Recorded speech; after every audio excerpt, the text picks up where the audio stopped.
বাংলাদেশের কানের কাছেই কি বাজছে পারমাণবিক যুদ্ধের দামামা? দক্ষিণ এশিয়ায় কি আসছে মহাপ্রলয়? ভারত ও পাকিস্তানের চিরশত্রুতার মাঝে এবার প্রবেশ করল এক অদৃশ্য দানব, কৃত্রিম বুদ্ধিমত্তা। এই দুই দেশের সামরিক প্রতিযোগিতায় যুক্ত হওয়া নতুন এই প্রযুক্তি কি আমাদের ঠেলে দিচ্ছে এক অনিবার্য পরমাণু মহাপ্রলয়ের দিকে? আধুনিক যুদ্ধের সংজ্ঞা বদলে দিচ্ছে আর্টিফিশিয়াল ইন্টেলিজেন্স।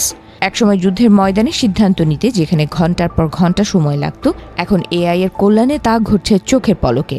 ইসরায়েল ইরান সংঘাত তার জলজ্যান্ত প্রমাণ। কিন্তু দক্ষিণ এশিয়ার মতো পরমাণু শক্তিধর অঞ্চলে এই অতি গতি কি আশীর্বাদ নাকি অভিশাপ? 2025 সালের মে মাস, পেহেলগাম হামলার পর ভারত ও পাকিস্তানের মধ্যে তৈরি হয় টানটান উত্তেজনা। ভারত তার অপারেশন সিন্দুরে ব্যবহার করে এক অত্যাধুনিক ডেটা ড্রিভেন টার্গেটিং সিস্টেম।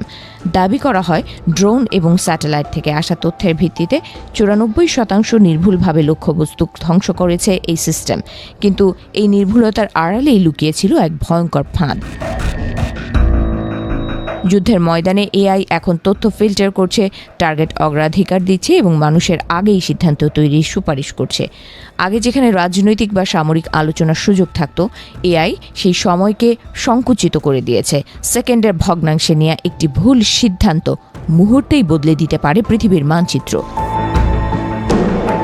ভারতে সেই সিস্টেমের সাফল্যের হার 94% হলেও বাকি 6% ভুলের দায় নেবে কে? জনবহুল দক্ষিণ এশিয়ায় একটি ভুল লক্ষ্যবস্তুতে আঘাত হানা মানেই পাল্টা আঘাতের দাবানল জ্বলে ওঠা। এই সামান্য মার্জিন অফ এরর বা ত্রুটির মাসুল হতে পারে কোটি কোটি মানুষের প্রাণহানি। ভারত যখন মার্কিন প্রযুক্তিতে শানিত হচ্ছে, পাকিস্তানও বসে নেই। গোল্ড ইগল 2026 মহড়ার মাধ্যমে পাকিস্তান বিমান বাহিনী তাদের সামরিক সক্ষমতার এআই এর সর্বোচ্চ ব্যবহার নিশ্চিত করেছে। চীনের প্রযুক্তিতে বলিয়ান হয়ে পাকিস্তানও তৈরি করছে তাদের নিজস্ব ব্ল্যাক বক্স সিস্টেম, যা যুদ্ধের গতিকে করবে লক্ষ্যভেদী কিন্তু অনিয়ন্ত্রিত। বিশেষজ্ঞরা সতর্ক করছেন অটোমেশন বায়াস নিয়ে। যুদ্ধের উত্তেজনায় কমান্ডাররা যখন মেশিনের দেয়া তথ্যের ওপর অন্ধভাবে নির্ভর করতে শুরু করেন, তখন মানুষের বিচার বুদ্ধি লোপ পায়। যখন মেশিন বলবে আঘাত করো, তখন মানুষ আর যাচাই করার সময় পায় না। এই যান্ত্রিক আত্মবিশ্বাসী হতে পারে কাল। দক্ষিণ এশিয়ায় যুদ্ধের উত্তেজনা কেবল সীমান্তেই সীমাবদ্ধ থাকে না, এর সাথে জড়িয়ে থাকে অভ্যন্তরীণ রাজনীতি এবং মিডিয়ার উন্মাদনা। এআই যখন যুদ্ধের গতি বাড়িয়ে দেয়, তখন কূটনীতিকদের হাতে আলোচনা আর কোনো টেবিলে বাকি থাকে না। মধ্যস্থতা করার আগেই ঘটে যায় অপূরণীয় ক্ষতি। বিশেষজ্ঞদের মতে প্রযুক্তিকে থামানো যাবে না, কিন্তু নিয়ন্ত্রণ জরুরি।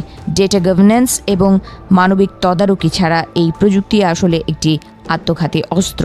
যুদ্ধের ময়দানে মানুষের বিবেচনা এবং দ্বিধা অনেক সময় বড় বিপর্যয় ঠেকিয়ে দেয়, যা মেশিনের নেই।